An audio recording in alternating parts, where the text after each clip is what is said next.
Hello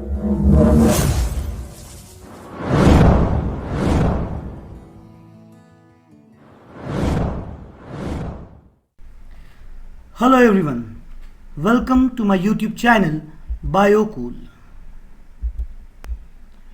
and this is the part 4 of the unit Transport in Plant.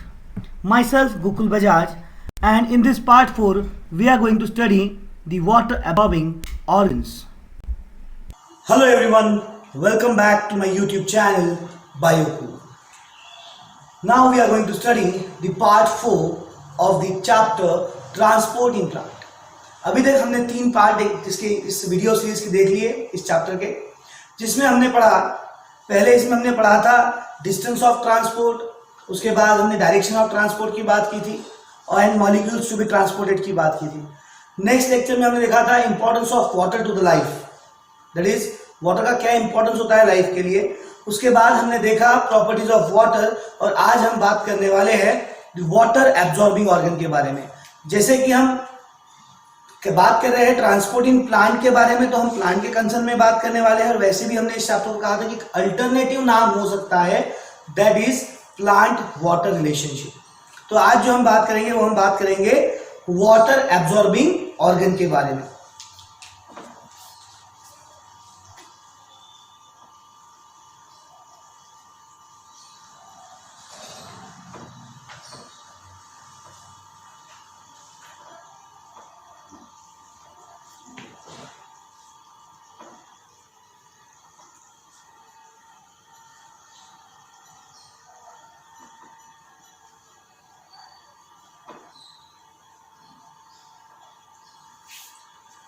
So, which organ of the plant is the water absorbing organ? Definitely root. Roots are the water absorbing organ. Now why?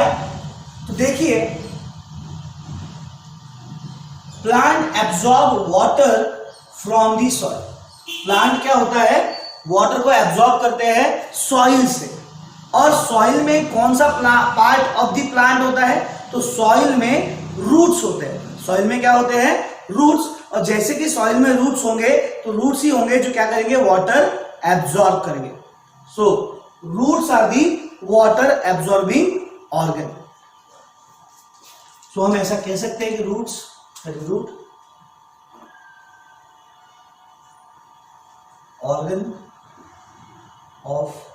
For water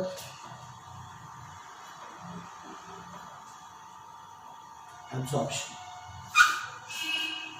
Why? Because they are deep inside the soil. They are penetrated deep inside the soil. Okay. अब हम root की एक basic definition की बात करेंगे, roots कहां से form होता है। ठीक है, तो हमें पता है कि जब भी हम किसी प्लांटेशन करते हैं तो हम जनरली क्या करते हैं? हम सीड सो करते हैं, और जब भी सीड जर्मिनेट होगा तो सीड से सबसे पहले निकलता है रेडिकल, और बाद में निकलती है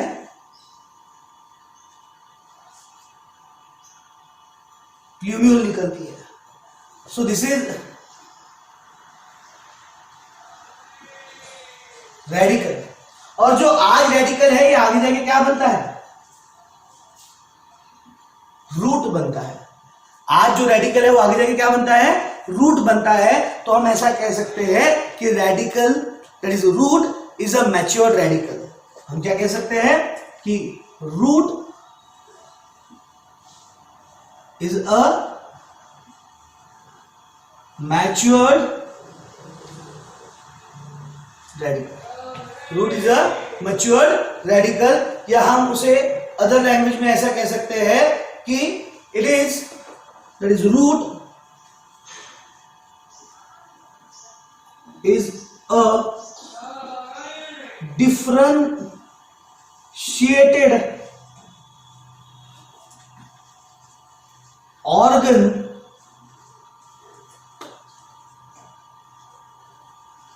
formed from the रेडिकल। जब रेडिकल डिफरेंशिएटेड होगी, जब रेडिकल मैच्योर्ड होगी तो क्या बनेगा? रूट बनेगा। सो रूट जो होते हैं ये रेडिकल से आते हैं, और रेडिकल क्या होती है? सीड जर्मिनेशन का सबसे पहला स्टेज होती है, स्टेज ऑफ सीड जर्मिनेशन में सबसे पहले आती है, ठीक है। So root is a differentiated organ that is form from the. So अब रूट्स का फंक्शन क्या है? What is the important function of root? So अगर हम देखें द वेरी इंपॉर्टेंट फंक्शन, तो roots absorbs water and minerals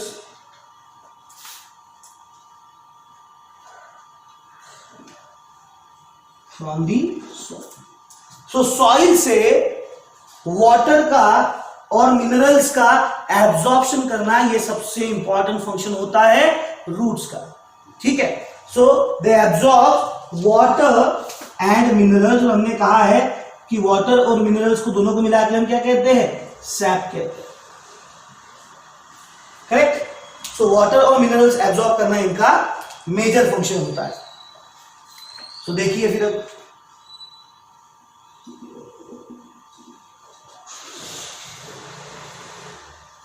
दो तरह के अगर हम प्लांट की अगर बात करें यहां पर, एक देखते हैं हम यहां पर,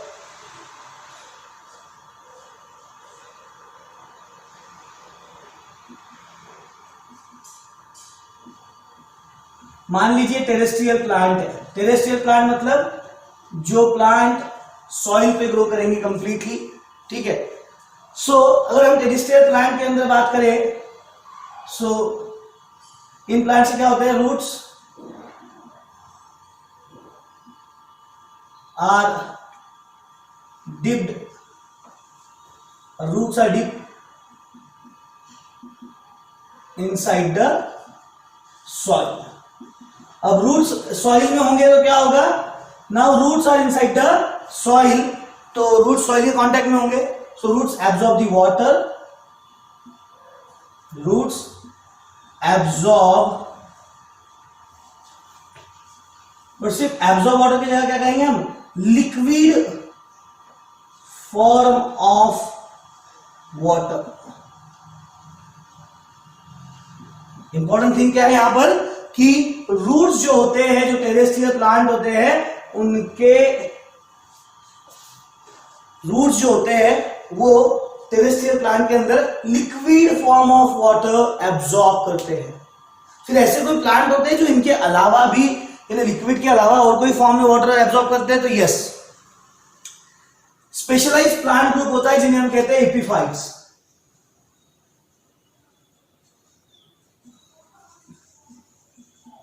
एपिफाइटिक प्लांट्स।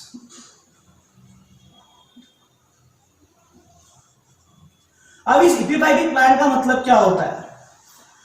सो इपी मतलब अपॉन, फाइटिक मतलब प्लांट।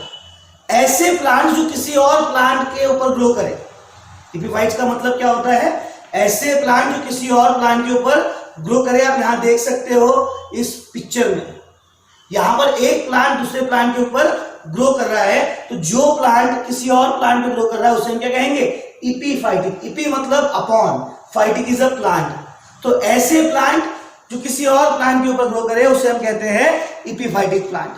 तो एपिफाइटिक प्लांट के पास क्या होता है? जैसे कि वो प्लांट किसी और प्लांट पे ग्रो कर रहा है, तो उसके रूट्स कहां नहीं है? उसके रूट्स सॉइल में नहीं है। उनके रूट्स कहां पे है? किसी और प्लांट पे है। अब जब उनके रूट्स ही सॉइल में नहीं है तो वो सॉइल से liquid form of water absorb नहीं कर पाएंगे। सो इनके पास, एपिफाइटिक प्लांट्स के पास में क्या होते हैं? have a specialized roots। क्या कहते हैं इस रूट्स को? Epiphytic roots. इन रूट्स को हम क्या कहेंगे? Epiphytic roots. And this epiphytic roots have a specialized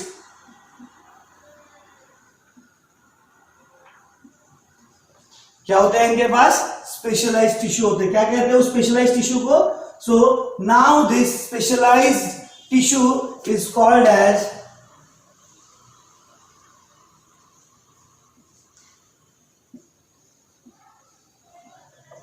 वेलामिन tissue. क्या कहते हैं? वेलामिन टिश्यू कहते हैं। सो ये वेलामिन टिश्यू क्या करता है फिर? This velamen tissue absorbs the what?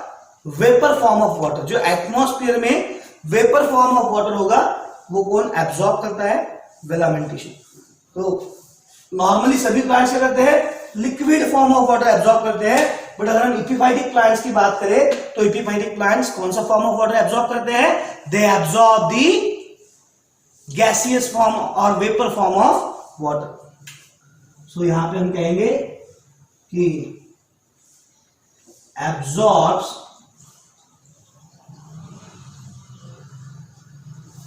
Vapour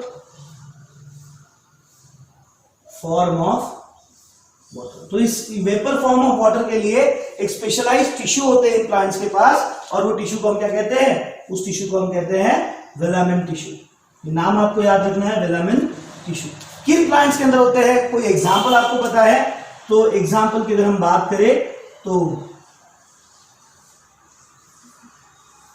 orchids. आप देख सकते हो यहां पे ऑर्किड्स की पिक्चर। ऑर्किड्स की अगर मैं बात करूं तो orchids are the short heighted and the flowering plants. ये फ्लावरिंग प्लांट्स होते हैं and we can collectively call that they are the most beautiful flowering plant on the earth. बहुत ही सुंदर short lived short heighted plants होते हैं जिनको flowering आती है। ये जो शॉर्ट प्लांट्स होते हैं, ये फ्लावरिंग प्लांट जो होते हैं, ये जनरली किसी और प्लांट पे ग्रो करते हैं, और किसी और प्लांट पे ग्रो करेंगे तो उसे हम क्या कहेंगे? एपिफाइटिक प्लांट कहेंगे। तो उनके रूट्स सॉइल में डायरेक्टली पेनिट्रेटेड नहीं होते हैं, उनके रूट्स किसी और प्लांट के ऊपर ग्रो कर रहे हैं, और ऐसे केस में उसे हम क्या कहेंगे? Epiphytic plant. And they have so अभी तक हम बात कर रहे थे रूट्स की और रूट्स के एक्सटर्नल स्ट्रक्चर के बारे में, ठीक है। हमने देखा कि प्लांट्स के लिए जो रूट्स होते हैं वो क्या होते हैं? वाटर एब्जॉर्बिंग ऑर्गन होते हैं, और साथ ही साथ रूट्स क्या करते हैं? Liquid form of water absorb करते हैं सॉइल से। But in some condition such as epiphytic plants, root क्या करते हैं?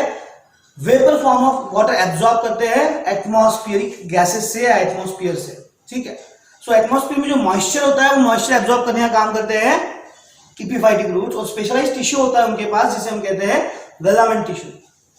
अब हम बात करेंगे इंटरनल स्ट्रक्चर ऑफ रूट की, बिकॉज हम जब वाटर एब्जॉर्प्शन ऑर्गन की बात करते हैं तो हमें रूट्स को डिटेल में पढ़ना चाहिए या पढ़ना होता है। सो अगर हम इंटरनल स्ट्रक्चर ऑफ रूट की अगर हम बात करें, सो रूट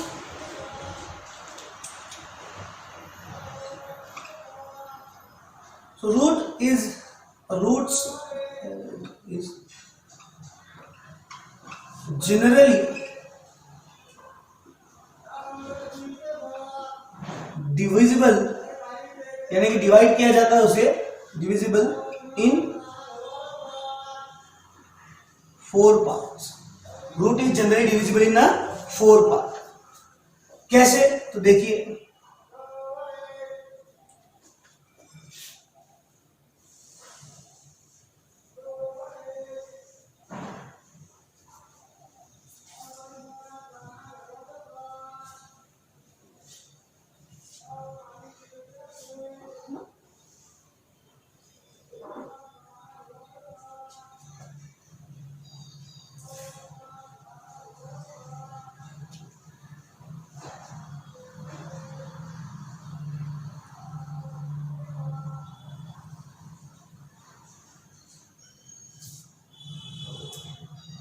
ये जो एरिया है इसे मैं कहता हूं, यहां पे होता है आपका RAM, that is root apical meristem, या इसे मैं कहता हूं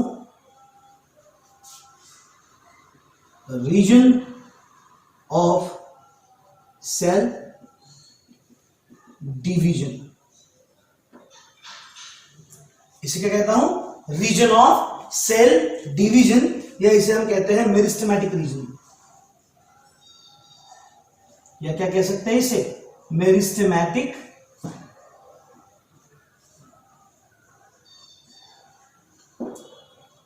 रीजन कह सकते हैं।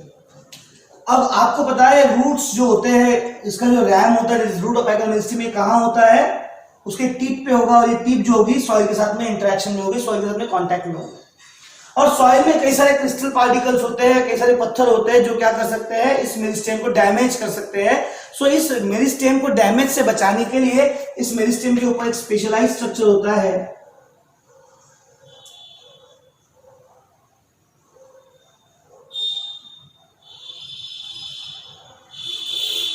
जिसे हम कहते हैं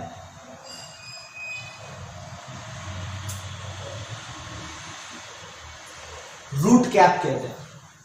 क्या कहते हैं? Root cap. So root cap जो होती है, ये होता है इसका पहला part. Then region of cell division और मेरिस्टेमेटिक रीजन जो हो गया, इसे हम कहेंगे सेकंड, या इसे हम कह सकते हैं region of growth, because cell divide होगी तो क्या होगी, number of cells add up होगी, और number of cells add up होगी तो क्या होगी, ग्रोथ होगी। तो इसे हम क्या कह सकते हैं, region of cell division, meristematic zone और रीजन ऑफ ग्रोथ भी कह सकते हैं। फिर इसके बाद में आता है बहुत ही इंपॉर्टेंट पार्ट, दैट इज जैसे ही सेल डिवाइड होगी, सेल डिवाइड होने के बाद में पहले नंबर ऑफ सेल बढ़ती है, फिर बाद में सेल की हाइट बढ़ती है। यानी कि हम ऐसा कह सकते हैं कि सेल क्या हो रही है, इलोंगेट हो रही है। तो इस पर्टिकुलर रीजन में क्या होता है, इलोंगेशन ऑफ सेल्स होता है।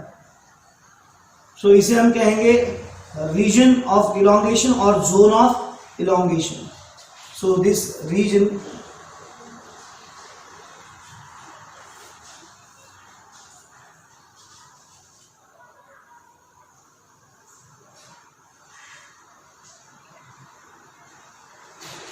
so this particular region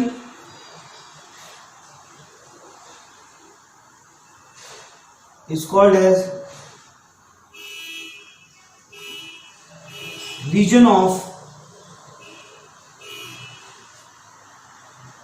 elongation। तो यहां क्या हुआ, इसके पहले सेल डिवाइड हुई, number of sales add up हुई, उसके बाद में यहां पर सेल की क्या हुई है, सेल की हाइट बढ़ी है, सेल की लेंथ में इंक्रीज हुई है, सेल का विगर बढ़ा है। तो इसे हम कहते हैं region of elongation, and this is the third part और द थर्ड क्या कहते हैं उसे, zone of the root. And lastly very important zone होता है जहां पर क्या होता है, रूट हेयर्स होते हैं।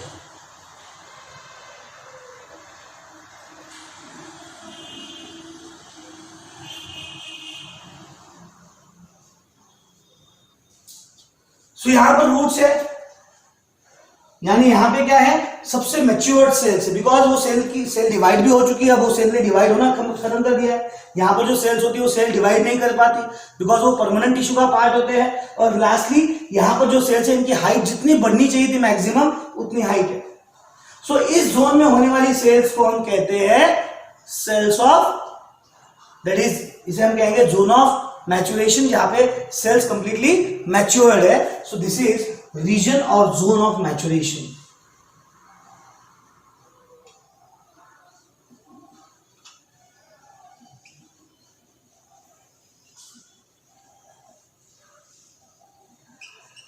It is zone or region of maturation, and this is the fourth part.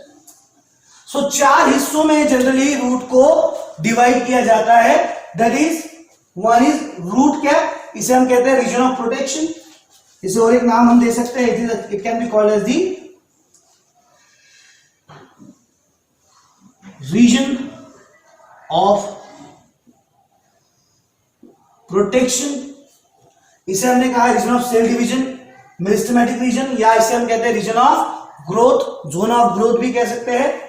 इसे हम कहते हैं रीजन ऑफ इलोंगेशन, जहां पे सेल डिवाइड हुई, जहां पे सेल इलोंगेट हो रही है, हाइट में बढ़ रही है, लेंथ में बढ़ रही है। And finally the region of maturation, that is zone of maturation. अब इन चार हिस्सों में से वाटर एब्जॉर्प्शन कहां होता है, कहां हो सकता है, तो जहां पर सेल डिवाइड हो रही है तो वहां पे सेल डिवीजन हो रही है, तो सेल की साइज बहुत छोटी रहेगी, बिकॉज सेल जब डिवाइड होती है वो मेरिस्टेम से बनती है, cells are compactly packed in the meristematic tissue, तो सेल उतनी मैच्योर्ड नहीं हुई है। ठीक है, यहां पर सरफेस एरिया काफी कम है, बट जहां पर सरफेस एरिया ज्यादा होगा, अब रूट हेयर्स है, रूट हेयर्स क्या कर रहे हैं, सरफेस एरिया इंक्रीज कर रहे हैं, और जितना ज्यादा इन सरफेस एरिया ज्यादा होगा उतना वाटर एब्जॉर्प्शन ज्यादा होगा। मतलब कौन है water absorbing region? That is region of maturation. That is region of maturation is the water absorption area. ठीक है, सो हम यहां बात करते हैं इसकी.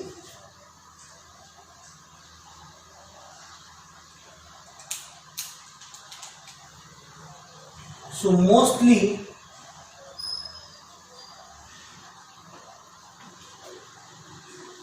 the water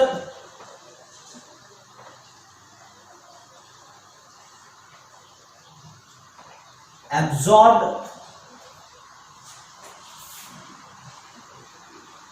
by roots is TH, it's through the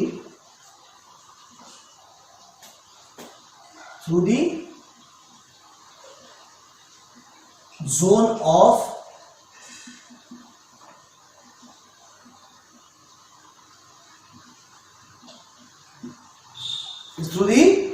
maturation. तो जितना भी वाटर होता है वो मैक्सिमम टाइम कहां से एब्जॉर्ब किया जाता है? Through zone of maturation. Now why zone of maturation? क्यों जोन ऑफ मैचुरेशन से वाटर एब्जॉर्ब किया जाता है? तो उसका बेसिक रीजन है, सबसे पहले we will list out the regions. So जो सबसे पहले रीजन होता है that is zone of maturation. तो शॉर्ट में ऐसा लिखता हूं मैं ZOM. So zone of maturation जो होता है कंटेन्स और हैव रूट हेयर्स. क्या होते हैं उन्हें? रूट हेयर्स होते हैं. अब इस रूट हेयर्स होने से क्या होगा? This root hairs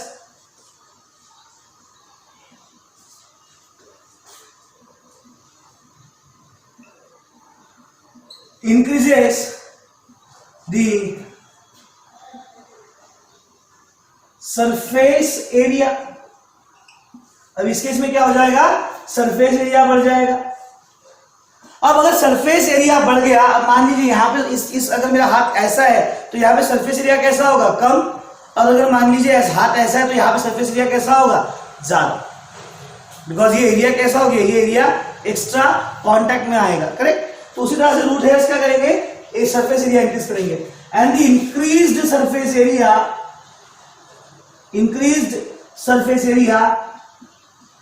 increases water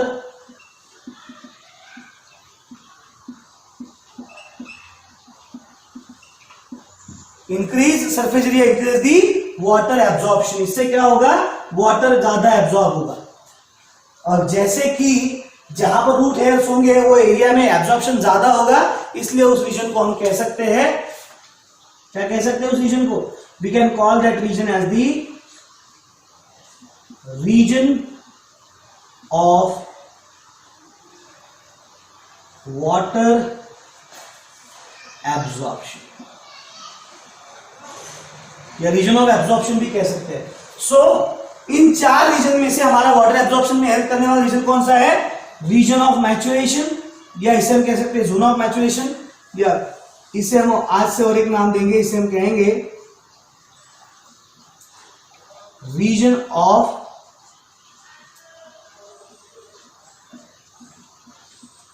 क्या कहेंगे? रीजन ऑफ एब्सॉर्प्शन, जो क्या करता है? वाटर एब्सॉर्ब करता है. So root is typically divided into 4 parts, और इस 4 पार्ट में से रीजन ऑफ मैचुरेशन और रीजन ऑफ एब्सॉर्प्शन क्या करता है? इंपॉर्टेंट पार्ट प्ले करता है वाटर एब्सॉर्प्शन में. क्यों? बिकॉज इस रीजन में क्या होता है? आपके रूट हेयर्स होते हैं, और रूट हेयर्स क्या करते हैं? सरफेस एरिया इंक्रीज करते हैं. वो चारों डायरेक्शन में क्या होंगे? फैलेंगे इनसाइड द सॉइल, और जितना भी वाटर होगा वो एब्सॉर्ब करने में. तो देखिए, अभी तक हमने बात की रूट की, और हमें पता है कि जोन ऑफ मैचुरेशन में जो होता है मैक्सिमम वाटर एब्जॉर्प्शन होता है. क्यों वहां पर जोन ऑफ मैचुरेशन में क्यों ज्यादा से ज्यादा वाटर एब्जॉर्प्शन हो रहा है? बिकॉज वहां पर क्या है? Root hairs. यानी हम ऐसा कह सकते हैं कि root hair plays the very important role in water absorption. और जहां अभी इस टॉपिक में हम बात कर रहे हैं वाटर एब्जॉर्प्शन यूनिट की और वाटर एब्जॉर्प्शन ऑर्गन की, तो हमें रूट हेयर्स को डिटेल में पढ़ना जरूरी है. अगर हम रूट हेयर की बात करें तो कहां पे प्रेजेंट होते हैं? They are present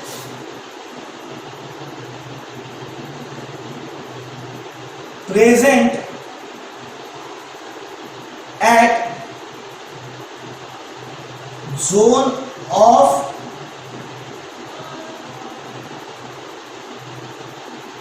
maturation, zone of maturation में वो क्या होते हैं, प्रेजेंट होते हैं। अगर मैं रूट की बात करूं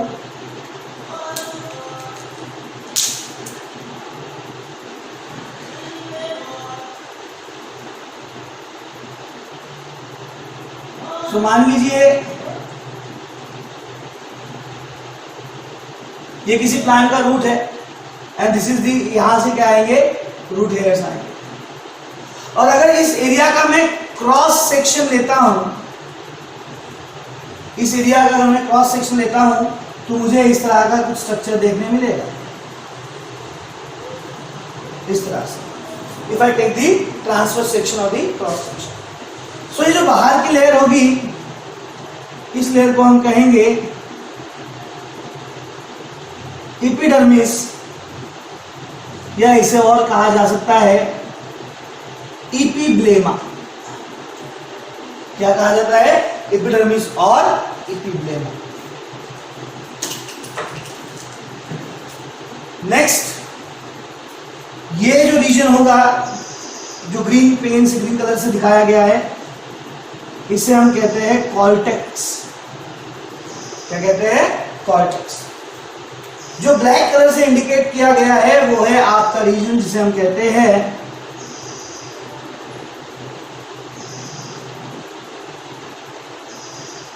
इंडोडर्मिस। क्या कहेंगे आप उसे, इंडोडर्मिस। इस इंडोडर्मिस के बाद में और एक लेयर होती है जो बहुत क्लियरली विजिबल नहीं होती रूट्स में, उस रीजन को हम कहते हैं पेरीसाइकल। क्या कहते हैं, पेरीसाइकल। और पेरीसाइकल के बाद में आपके ये जो ब्लू कलर से इंडिकेट किया गया है, ये है आपके जाइलम और phloem, that is vascular bundle.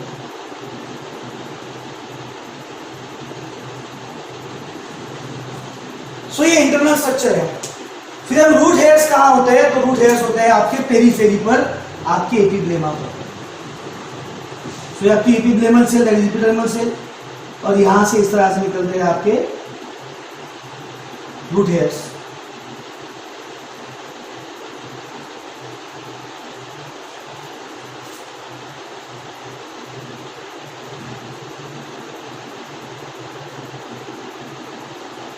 यानी किस लेयर से निकलते हैं, ऐसा हम कह सकते हैं, किस लेयर से आ रहे हैं, एपिडर्मिस से आ रहे हैं या कॉर्टेक्स से आ रहे हैं, एपिडर्मिस से आ रहे हैं, या फिर एपिब्लेमा से आ रहे हैं, हम ऐसा कह सकते हैं।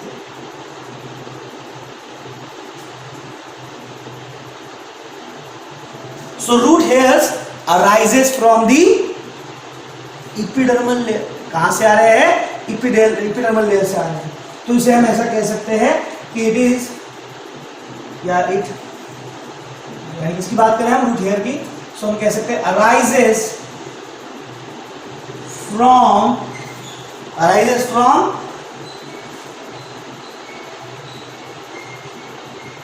epidermal layer और epidermal cells। और एपिडर्मल सेल्स का दूसरा नाम क्या है, एपिब्लेमा भी कह सकते हैं इसे हम, दैट इज एपिब्लेमल सेल्स। करेक्ट। यानी इसके लिए और एक नाम हम दे सकते हैं कि जब ये रूट हेयर फॉर्म होगा इस एपिब्लेमल सेल से, तो यहाँ का जो साइटोप्लाज्म होगा इस एपिडर्मिस में, वो कहाँ चला जाएगा, साइटोप्लाज्म इस हेयर में भी चला जाएगा। तो इसे हम ऐसा और एक वर्ड कह सकते हैं कि it is the cytoplasmic extension of epiblemal cell और एपिडर्मिस। इट इज द cytoplasmic extension of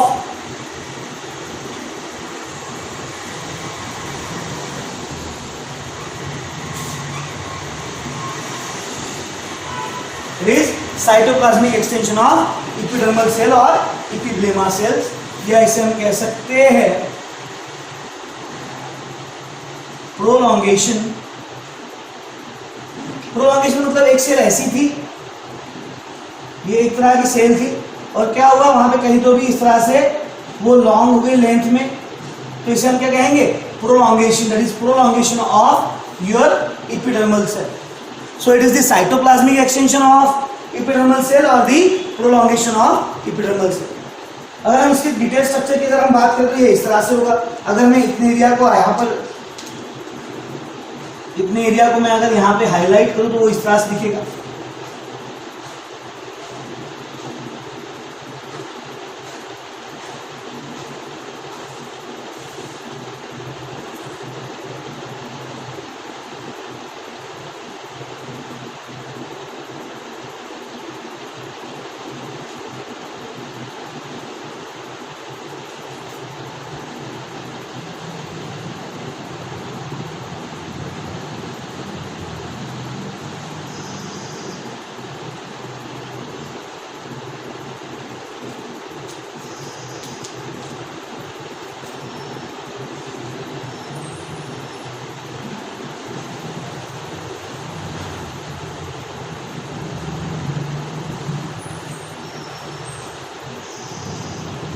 ये इस तरह से कुछ होगा,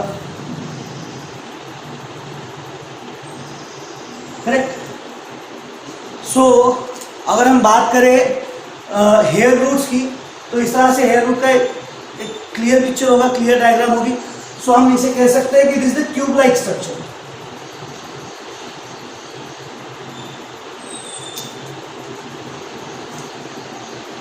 सो root hair has tube like structure.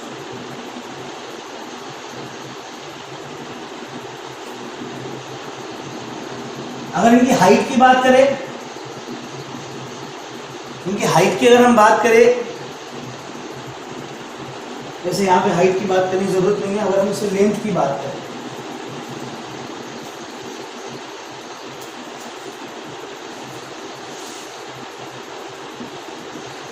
अगर हम इसके लेंथ की बात करें तो लेंथ में तो ये जनरली होते हैं लॉन्ग। अगर विड्थ की बात करें तो विड्थ में ये कैसे होते हैं, शॉर्ट होते हैं, ठीक है।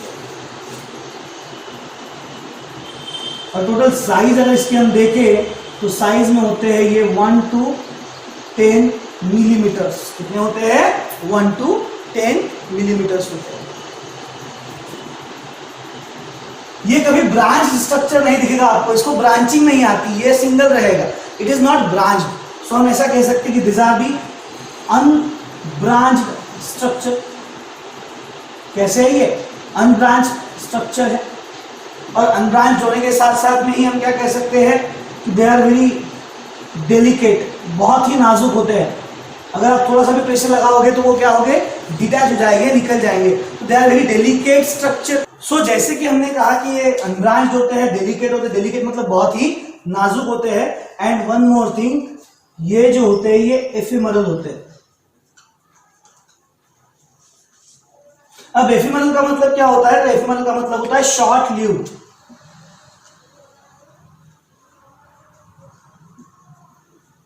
सो मान लीजिए कोई एक रूट हेयर आया तो वो परमानेंटली नहीं रहेगा, वो कुछ समय के लिए रहेगा और then it will be replaced by one more another hair, root hair. So they are very short lived. They are ephemeral, they are short lived. Next, अब हम बात करें इसकी स्ट्रक्चर की तो इसके अंदर एक न्यूक्लियस भी होगा। आप इसको पॉइंट को नोट डाउन कर लीजिए। इनके पास में क्या क्या होगा, तो इनके पास में सभी ऑर्गेनल्स होंगे। तो मान लीजिए यहाँ पे न्यूक्लियस भी है, ठीक है। न्यूक्लियस के बाद इनके पास में लार्ज साइज वैक्यूल्स होते हैं। क्या होते हैं, वैक्यूल्स होते हैं। वैक्यूल्स के बाद इनके पास में होता है माइटोकॉन्ड्रिया। क्या होता है, माइटोकॉन्ड्रिया होता है।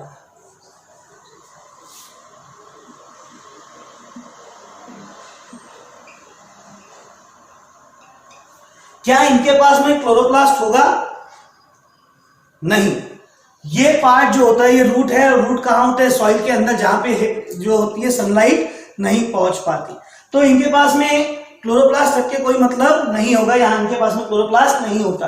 सो इनके पास क्लोरोप्लास्ट की जगह एक स्पेशलाइज्ड प्लास्टिड होता है, इसे हम कहेंगे ल्यूकोप्लास्ट। इनके पास में क्लोरोप्लास्ट नहीं होता, बट इनके पास में क्या होता है, ल्यूकोप्लास्ट, जो स्टोरेज का काम करता है। So they have leucoplast. Then ये जो है ब्लैक कलर की जो ड्रॉ की है, ये है बेटा सेल वॉल। सो इनके पास में क्या होगी, सेल वॉल। एंड ये जो ब्लू कलर होगा ये होती है इनकी सेल मेम्ब्रेन और प्लाज्मा मेम्ब्रेन। सो इनके पास में होती है प्लाज्मा मेम्ब्रेन। और इनके सेल वॉल की सबसे यूनिक एक प्रॉपर्टी होती है, खासियत होती है। जनरली जो सेल वॉल होती है, ये होती है 4 लेयर। कैसी होती है? 4 लेयर। कैसी? जनरली। बट अगर हम रूट हेयर की सेल वॉल की बात करें, तो रूट हेयर की सेल वॉल होती है 2 लेयर। कितनी होती है? सिर्फ 2 लेयर्स की होती है, that is middle lamella and primary cell wall. So 2 layer cell wall होती है और ये बनती है आपके पेक्टिन एंड सेल्यूलोज। किससे बनती है? पेक्टिन और सेल्यूलोज से। और आपको बता दूं, pectin and cellulose both are the hygroscopic. कैसे है ये?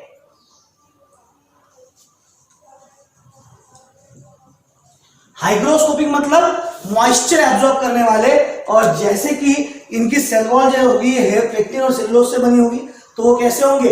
हाइग्रोस्कोपिक होंगे, मॉइस्चर एब्जॉर्ब करेंगे। और मॉइस्चर एब्जॉर्ब करने के वजह से साथ में क्या होगा? वाटर एब्जॉर्प्शन होगा। ये वाटर एब्जॉर्ब करके किसको देंगे? इस यहां से वाटर एब्जॉर्ब करके कहां देंगे? सेल मेम्ब्रेन में। और बाद में वाटर की ट्रांसपोर्ट होती रहेगी। सो पहले रूट हेयर एब्जॉर्ब करेगा, फिर रूट हेयर से कॉर्टेक्स, कॉर्टेक्स से इंडोडर्मिस, इंडोडर्मिस से पेरिसाइकल, पेरिसाइकल से जाएगा वो जाइलम के पास, और जाइलम से बेटा उसकी ट्रांसफर होगी throughout the plant. So this is the detail structure of root hair. तो रूट हेयर्स कैसे होते हैं? Tube like structure. They are long in length, short in width, so they are like a tube like structure. Size की अगर हम बात करें, they are 1 to 10 millimetres. They are unbranched, delicate, बहुत नाजुक होते हैं। इफिमरल मतलब शॉर्ट ल्यूड होते हैं, कुछ समय के लिए जिएंगे और बाद में वो रिप्लेस किए जाएंगे। Very important thing, they are the cytoplasmic extension. एक नॉर्मल सेल थी और उस नॉर्मल सेल का क्या हुआ? प्रोलॉन्गेशन हुआ या एक्सटेंशन हुआ, तो उसे हम कहेंगे cytoplasmic extension of epidermal cell. और इनके पास में सभी ऑर्गेनल्स होते हैं।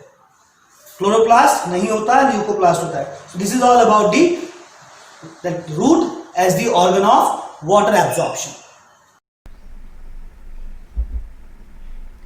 Thank you.